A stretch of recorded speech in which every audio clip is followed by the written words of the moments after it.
Breaking news చూస్తున్నాం. Jubilee Hills ఎన్నికపై CM Revanth Reddy సమీక్ష నిర్వహిస్తున్నారు. ఎన్నికల ఇన్ఛార్జీలు మంత్రులతో సీఎం భేటీ కానున్నారు. లంచ్ మీటింగ్కు మంత్రులను సీఎం స్వయంగా ఆహ్వానించారు. ఇక జూబ్లీహిల్స్ ఎన్నికల్లో అనుసరించాల్సిన వ్యూహంపై ఆయన చర్చించనున్నారు. ఇక సీఎం ఇన్వైట్ చేసిన లంచ్కు మీనాక్షి నటరాజన్, పీసీసీ చీఫ్ మహేష్ కుమార్ వెళ్లనున్నారు. ఇదే విషయానికి సంబంధించి మరింత సమాచారాన్ని మా ప్రతినిధి హరీష్ లైవ్ ద్వారా అందిస్తారు. హరీష్, చెప్పండి, సీఎం ఇన్విటేషన్కి వెళ్ళిన మంత్రులు ఎటువంటి వ్యూహరచన చేయబోతున్నారు? జూబ్లీహిల్స్ యొక్క విజయమే లక్ష్యంగా ఇక్కడ భేటీ కొనసాగుతుందా? రైట్ లక్ష్మీనాథ్, సీఎం కార్యాలయంలో కూడా ఈరోజు లంచ్ భేటీ కొనసాగుతూ ఉన్నది. ఈ లంచ్ మీట్లో సంబంధించి కూడా జూబ్లీహిల్స్ ఇన్ఛార్జ్ మంత్రులు, అలాగే PCC chief Mahesh Kumar Goud, incharge Meenakshi నటరాజన్ను సీఎం ఆహ్వానించారు. ప్రధానంగా జూబ్లీహిల్స్ ఉప ఎన్నికకు సంబంధించి కూడా ఏ విధమైన వ్యూహాలను అనుసరించాలి, పార్టీకి సంబంధించి కూడా ఏ విధంగా ప్రచార కార్యక్రమాలు నిర్వహిస్తున్నారు. ఇక వారం రోజులకు సంబంధించి కూడా ఈ ప్రచార కార్యక్రమాలు ముగియనున్న నేపథ్యంలో క్రియాశీలకంగా ఈ వారం రోజులను తీసుకోవాలి, ఏ విధంగా ముందుకెళ్ళాలి.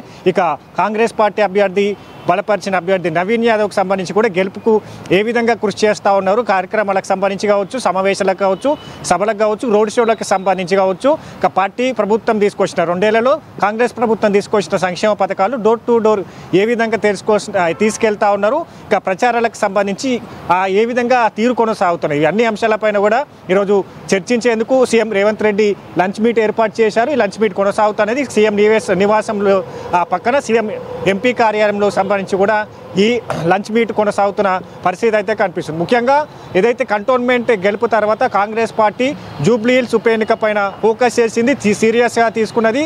ఎందుకంటే కంటోన్మెంట్ గెలుపు తర్వాత జూబ్లీహిల్స్ ఉప ఎన్నికల్లో కూడా కాంగ్రెస్ పార్టీ విజయకేతనం ఎగరవేయాలని కూడా ఆ విధమైన కార్యాచరణ సిద్ధం చేసుకున్నది, ప్రచార కార్యక్రమాలు నిర్వహిస్తున్నది. ఒకవైపు స్వయంగా సీఎం రేవంత్ రెడ్డికి సంబంధించి కార్నర్ మీటింగ్లు, అలాగే రోడ్ షోలు కొనసాగుతున్న పరిస్థితి అయితే కనిపిస్తూ ఉన్నది. కాబట్టి ఈ నెల 11వ తేదీన సంబంధించి జూబ్లీహిల్స్ ఉప ఎన్నిక జరగనున్నది. ఇక వారం రోజుల్లో ప్రచార కార్యక్రమాలు ముగియనున్న నేపథ్యం అయితే కనిపిస్తూ ఉన్నది. కాబట్టి భవిష్యత్ కార్యాచరణకు సంబంధించి వారం రోజులు ఏ విధంగా కార్యాచరణ సిద్ధం చేసుకోవాలి, ఇప్పటి వరకు ప్రధానంగా చూసుకుంటే జూబ్లీహిల్స్ ఉప ఎన్నికకి సంబంధించి కాంగ్రెస్ పార్టీలో ఒక జోష్ అయితే కనబడుతుంది, తాము గెలుస్తామనే ధీమా కూడా కనబడుతుంది. ధీమా గల ప్రధానమైన కారణం ఏంటంటారు? పథకాలకు సంబంధించి కావచ్చు, డోర్ టు డోర్ తీసుకెళ్తున్నారు. ఇప్పటికే ఇన్ఛార్జ్ మంత్రులు జూబ్లీహిల్స్లో ప్రధానంగా 3 ఇన్ఛార్జ్ మంత్రులు వేశారు. పొన్నం ప్రభాకర్, అలాగే వాకిటి ఏదైతే వివేక్ వెంకటస్వామి, అలాగే తుమ్మల నాగేశ్వర్, ఈ 3 ఇన్ఛార్జ్ మంత్రులతో పాటుగా అన్ని 7 డివిజన్లకు సంబంధించి కూడా 13 మందులకు సంబంధించి కూడా ఇన్ఛార్జ్ మంత్రులు అక్కడ ప్రచారాలు నిర్వహిస్తున్నారు. దాంతోపాటుగా కార్పొరేషన్ చైర్మన్ అంటే కాంగ్రెస్ క్యాడర్ అంతా కూడా జూబ్లీహిల్స్ ఉప ఎన్నికకు సంబంధించి ప్రచారాలు నిర్వహిస్తూ ఉన్నది. ప్రచారాలతో పాటుగా ఇతర ప్రతిపక్ష పార్టీలు బీఆర్ఎస్ కావచ్చు, బీజేపీకి సంబంధించి కావచ్చు, ఏ విధంగా అదైతే దుష్ప్రచారాలు చేస్తూ ఉన్నారు ప్రభుత్వం పైన, ప్రభుత్వ సంక్షేమ కార్యక్రమాల పైన. ఒకవైపు జూబ్లీహిల్స్ అభ్యర్థి నవీన్ యాదవ్ పైన కూడా సోషల్ మీడియా ద్వారా కూడా ఫేక్ ప్రచారాలు నిర్వహిస్తున్నారు. వీటన్నిటికీ సంబంధించి కూడా ఇంటింటికి వెళ్ళి వాటన్నిటిని కూడా వివరిస్తూ ఉన్నారు. 2 ఏళ్లలో ఏ విధంగా పథకాలు తీసుకొచ్చింది, జూబ్లీహిల్స్కి సంబంధించి గత 10 ఏళ్లలో జూబ్లీహిల్స్కి సంబంధించి ఎంత అభివృద్ధి పనులు చేశారు అంటే ఈ 2 ఏళ్లకు సంబంధించి కూడా జూబ్లీహిల్స్కి 100 కోట్లకు సంబంధించి కూడా సంక్షేమ పథకాలకు శంకుస్థాపనలు జరిగాయి. పలు అభివృద్ధి కార్యక్రమాలకు సంబంధించి కూడా కొనసాగుతున్న ఆ పరిస్థితి అయితే కనిపిస్తూ ఉన్నది. కాబట్టి వీటన్నిటిని కూడా వివరిస్తూ వెళ్ళాలి. దాంతోపాటుగా 10 ఏళ్ల బీఆర్ఎస్ పాలనలో 2 ఏళ్ల కాంగ్రెస్ పాలనకు సంబంధించి కూడా ఏ విధంగా అభివృద్ధికి బాటలు పడ్డాయి, ఇక కాంగ్రెస్ ప్రభుత్వం తీసుకొచ్చిన పథకాలు కావచ్చు, రైతులకు ఇచ్చిన పథకాలు కావచ్చు, ముఖ్యంగా మహిళలకు ఇచ్చిన పథకాలు కావచ్చు, ఇందిరమ్మ ఇల్లు కావచ్చు, 500కే గ్యాస్ సిలిండర్ కావచ్చు, ఇక ఏదైతే కొత్త రేషన్ కార్డులు కావచ్చు, సన్న బియ్యం పంపిణీ కావచ్చు, ఇక మొత్తంగా అన్ని సామాజిక వర్గాలకు సంబంధించి కూడా ఏ విధంగా పథకాలను తీసుకొచ్చిందో ఆ పథకాలకు సంబంధించి వివరిస్తూ ప్రచారాలు నిర్వహించాలి. ఇక ప్రతిపక్ష పార్టీలు ఏవైతే దుష్ప్రచారాలు చేస్తూ ఉన్నారో వాటికి సంబంధించి కూడా తిప్పికొడుతూ ఎదురెళ్ళాలి. ఎందుకంటే మొన్న సంబంధించి కావచ్చు, ఇక మరోసారి జూబ్లీహిల్స్ ఉప ఎన్నిక కాంగ్రెస్ పార్టీ గెలవకపోతే ప్రభుత్వ పథకాలన్నింటిని కూడా ఆపివేసే పరిస్థితి వచ్చినట్టు కూడా ఇట్లాంటి దుష్ప్రచారాలు చేస్తూ ఉన్నారు. కాబట్టి ప్రతిపక్ష పార్టీలు వాటిని ఏ విధంగా తిప్పికొట్టాలి, వీటన్ని అంశాలపైన కూడా లంచ్ భేటీలో ఈ మీటింగ్లో చర్చకు వస్తున్న పరిస్థితి అయితే కనిపిస్తూ ఉంది. ప్రధానంగా దాంతోపాటుగా ప్రచార కార్యక్రమాలకి సిద్ధం చేయడంతో పాటుగా వారం రోజులకు సంబంధించిన కార్యాచరణ, ఇక మొత్తంగా ఇప్పటి నుంచి కూడా ఇదే అంశం పైన కూడా పిసిసి చీఫ్ మహేష్ కుమార్ గౌడ్ సైతం కూడా ఒక క్లారిటీ ఇవ్వడం జరిగింది, దిశానిర్దేశం చేశారు. కార్యకర్తలకు సంబంధించి కూడా సన్నిద్ధంగా ఉండాలి, ఈ వారం రోజులు క్రియాశీలకంగా ఈ వారం రోజులు పనిచేయాలి.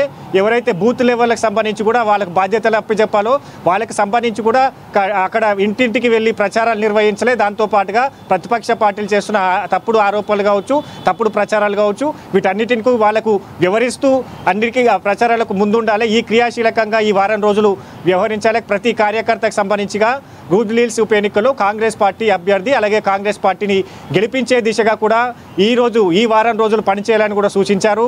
ఇక ఇప్పుడు సంబంధించిన లంచ్ మీట్ కొనసాగుతుంది. దీంట్లో ఇక జూబ్లీహిల్స్కి సంబంధించి కావచ్చు ఇన్ఛార్జ్ మంత్రులుగా వ్యవహరిస్తున్నారు, ప్రచారాలకు సంబంధించి కూడా మంత్రులుగా వ్యవహరిస్తున్నారు. వాళ్ళకి సంబంధించి కూడా ఫీడ్బ్యాక్ సీఎం రేవంత్ రెడ్డి తీసుకుంటున్నారు. దాంతోపాటుగా ఇక భవిష్యత్తుకు సంబంధించి ఇప్పటి వరకు ప్రచారాలు ఏ విధంగా కొనసాగాయి, ఈ వారం రోజులు క్రియాశీలకం కాబట్టి ఈ వారం రోజులు ఏ విధమైన కార్యాచరణతో ముందుకెళ్లే అంశాలపైన కూడా వాళ్ళ ఫీడ్బ్యాక్ తీసుకుంటారు. తర్వాత ప్రచార కార్యక్రమాలు కావచ్చు, పార్టీకి సంబంధించి సమావేశాలు కావచ్చు, సభలు కావచ్చు, ముఖ్య అతిథులకు సంబంధించి కూడా ఆహ్వానించడం కావచ్చు, వీటన్నిటికి సంబంధించి కూడా ఒక క్లారిటీ ఈ సమావేశం తర్వాత రాబోతున్నది. మొత్తంగా ఈ వారం రోజులకు సంబంధించి కూడా క్రియాశీలకంగా కాంగ్రెస్ పార్టీ ఇక పెద్ద ఎత్తున ప్రచారాలు నిర్వహించేందుకు సిద్ధమవుతా ఉన్నది.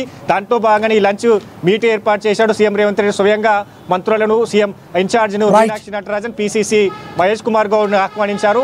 మొత్తంగా ఈ జూబ్లీహిల్స్ సంబంధించి కూడా గెలుపు దిశగా కాంగ్రెస్ పార్టీని తీసుకెళ్లాలి. క్రియాశీలకంగా ఈ పార్టీ క్రియాశీలకంగా తీసుకుంది. ఎందుకంటే వచ్చే స్థానిక సంస్థల ఎన్నికలు కావచ్చు, మరోవైపు జిహెచ్ఎంసీ ఎన్నికలు కావచ్చు, వీటన్నిటికి సంబంధించి కూడా కాంగ్రెస్ పార్టీకి ఇంపాక్ట్ ఉంటుంది కాబట్టి ఖచ్చితంగా. Right, thank you Harish.